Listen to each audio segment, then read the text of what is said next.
Morning, friends. So today we are going to read a story that goes along with our story from yesterday. Remember, our story of the week is Little Red and the Very Hungry Lion. And that's a story that's very similar to the story of Little Red Riding Hood. So what we're going to do today is we're going to read the original version of Little Red Riding Hood because we want to learn how to compare and contrast. And I know we talked about these words before, but when someone is comparing two things, we're looking for how they're similar, how they're the same. For example, you might say that the lion was trying to eat the little girl and the wolf was trying to eat the little girl, right? So those are the same, those are similarities. So that's when we're comparing them. When we're contrasting things, we're trying to look for their differences. So that might be the story had a lion, this story had a wolf. So those are differences. So we're going to read the original version of Little Red Riding Hood today, and I want you to be thinking about those things that are the same, there's similarities where we can compare, and then the differences where we can contrast. And at the end, you're going to have an activity to where you're going to be telling me what's the same, comparing, and what's different. And we're going to use a very special chart for that, okay? All right, let's get ready to read our story for today. All right, so our story is called Little Red Riding Hood, and this version of the story is by Charles Perrault. Once upon a time, there was a young girl who lived in a village near the woods with her mother and her father. Every so often they would travel to visit her grandmother on the other side of the woods. The young girl's grandmother always doted on her and gave her presents when she visited. Now there was a word in there called doted. And if we don't know what doted means, that means that you care for someone really well. Like you always want to be doing things for them. The best present her grandmother gave her was a little red riding cape with a little red hood. She wore it everywhere she went, and soon enough, everyone was calling her Little Red Riding Hood. One day, Little Red Riding Hood's mother called to her and said, "Your grandmother is not feeling well. Why don't you go for a visit and take her some treats to brighten her day?" "I would love to," replied Little Red Riding Hood. So Little Red Riding Hood set out on the path to her grandmother's house. Little Red Riding Hood entered the woods. A wolf approached her. Since she did not know that he would really like to eat her up, she was not afraid of him. So they started to talk. "Hello, little girl," said the wolf. "Hello," said Little Red Riding Hood. "Where are you going all by yourself?" asked the wolf.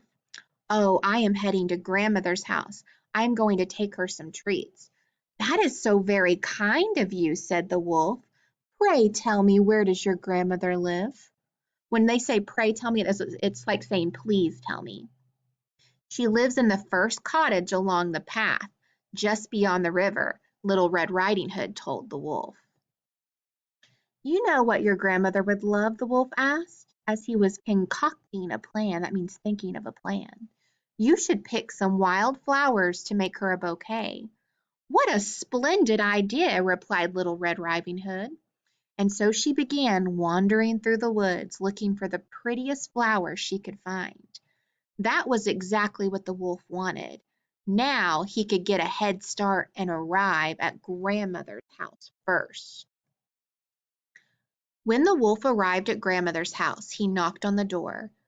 "Who's there?" grandmother asked. "It's your granddaughter," the wolf replied in a high-pitched voice, trying to sound like Little Red Riding Hood. "I have some treats for you."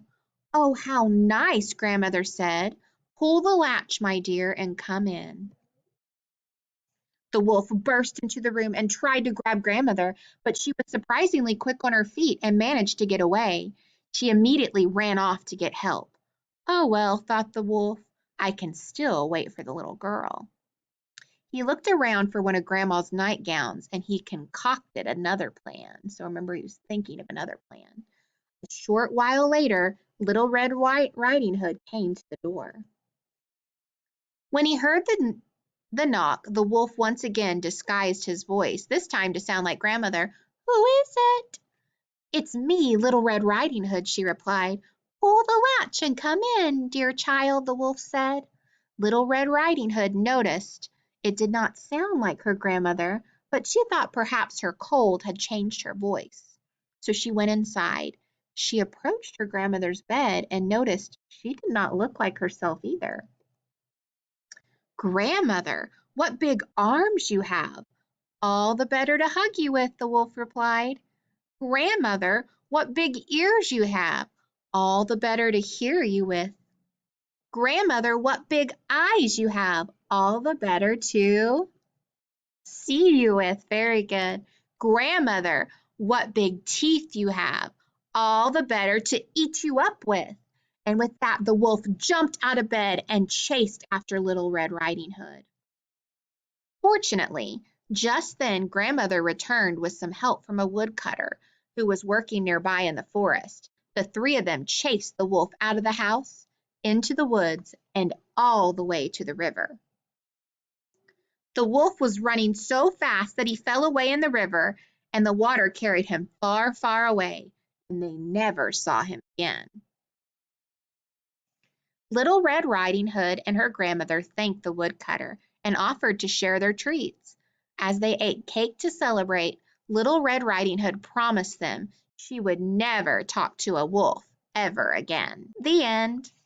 Very good.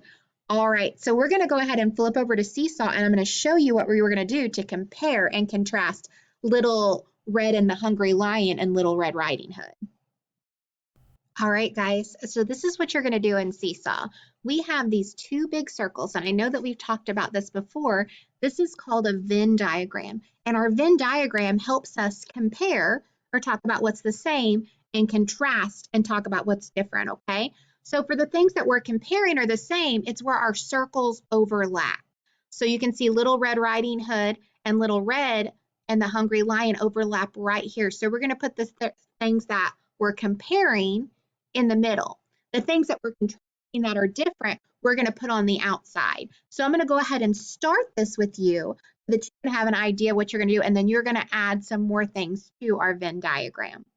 So we're going to hit our label button, and then we're going to try to think about something that's the same or different about Little Red Riding Hood and Little Red and the Very Hungry Lion. So the first thing we already said, one story, this story has what kind of character? What animal? A wolf. Very good. So I could say this story has a wolf, and I'm going to make it small so it can fit. And then I would put it over on the side of Little Red Riding Hood. Well, the thing that's different from that is the other story has a what? This story has a lion.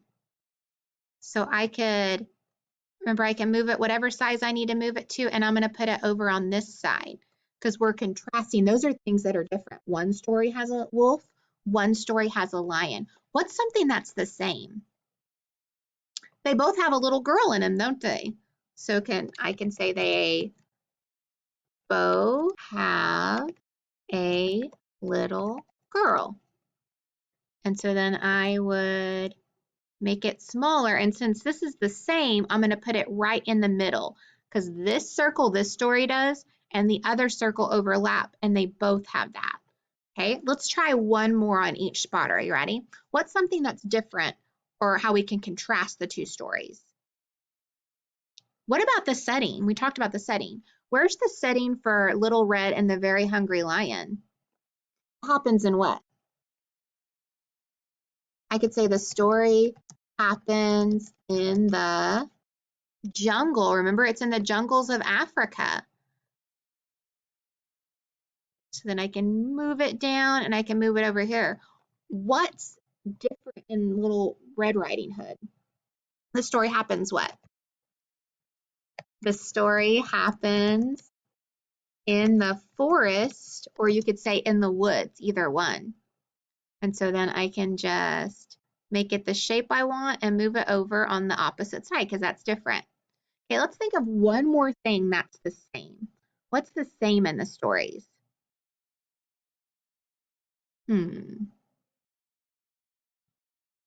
Both girls go on a little adventure, don't they?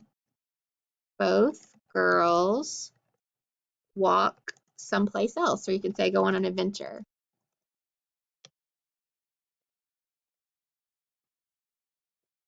And so I could put that just in the middle. All right, you guys are going to finish up comparing and contrasting. So I want you to try to put 2 things more in each spot. So I want 2 more things that are different about Little Red Riding Hood and Little Red and the Very Hungry Lion, or contrasting, and 2 more things that are the same too, okay? All right, you guys did an awesome job. I'm so excited to see what you guys come up with. Thanks, guys.